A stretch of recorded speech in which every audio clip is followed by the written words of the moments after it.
السلام علیکم ورحمۃ اللہ وبرکاتہ۔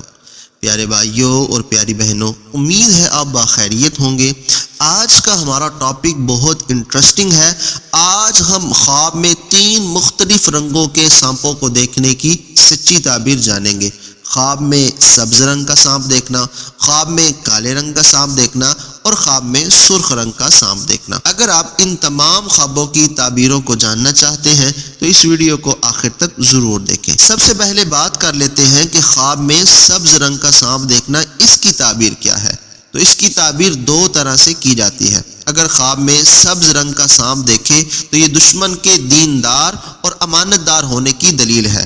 یہ خواب تعبیر کے اعتبار سے اچھا ہے اور برا بھی ہے کہ دشمن دشمنی تو کر رہا ہے، لیکن اس کے ساتھ ساتھ وہ نسلی اور ایمانت دار ہے، وہ دیندار ہے، تو یہ ایک اعتبار سے اچھا بھی ہے۔ اور اس کی دوسری صورت یہ ہے کہ اگر کوئی شخص خواب میں دیکھے کہ سبز رنگ کا سانپ اس کی بات مانتا ہے، اس کے اشاروں پر چلتا ہے، تو یہ تعبیر کے اعتبار سے کمال کا ہے، نہایت اچھا ہے کہ ایسا شخص کوئی خزانہ حاصل کرے گا، مال و دولت اور سونا چاندی سے مالا مال ہو جائے گا، تو یہ تعبیر کے اعتبار سے بہت مبارک ہے۔ ایسے شخص کو اپنی اس خواب پر خوش بھی ہونا چاہیے اور اپنے مال و دولت کا انتظار بھی کرنا چاہیے۔ اور اگر کوئی شخص اپنے خواب میں یہ دیکھتا ہے کہ خواب میں کالا سانپ اس کو نظر آتا ہے، تو یہ تعبیر کے اعتبار سے کیسا ہے؟ یہ بھی تعبیر کے اعتبار سے اچھا ہے کہ خواب میں کالا سانپ دیکھنا سپاہی یا لشکر کی دلیل ہوا کرتا ہے۔ ابھی یہ شخص جو ہے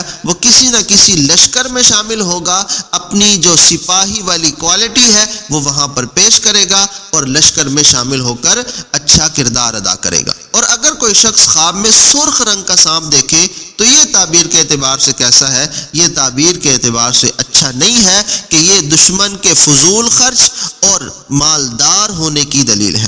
ایسے شخص کو چاہیے کہ وہ اللہ کی راہ میں کچھ نہ کچھ صدقہ کرے تاکہ دشمن کے شر سے محفوظ رہے۔ ان ساری تعبیروں کا خلاصہ یہ نکلتا ہے کہ خواب میں سانپ کو دیکھنا دشمن کی دلیل ہوا کرتا ہے، پھر جس رنگ کا سانپ ہوگا اس انداز میں اس کی تعبیر ہوا کرے گی۔ آج کے لیے بس اتنا ہی۔ مزید خوابوں کی سچی تعبیروں کو لے کر آپ کے پاس پھر آئیں گے۔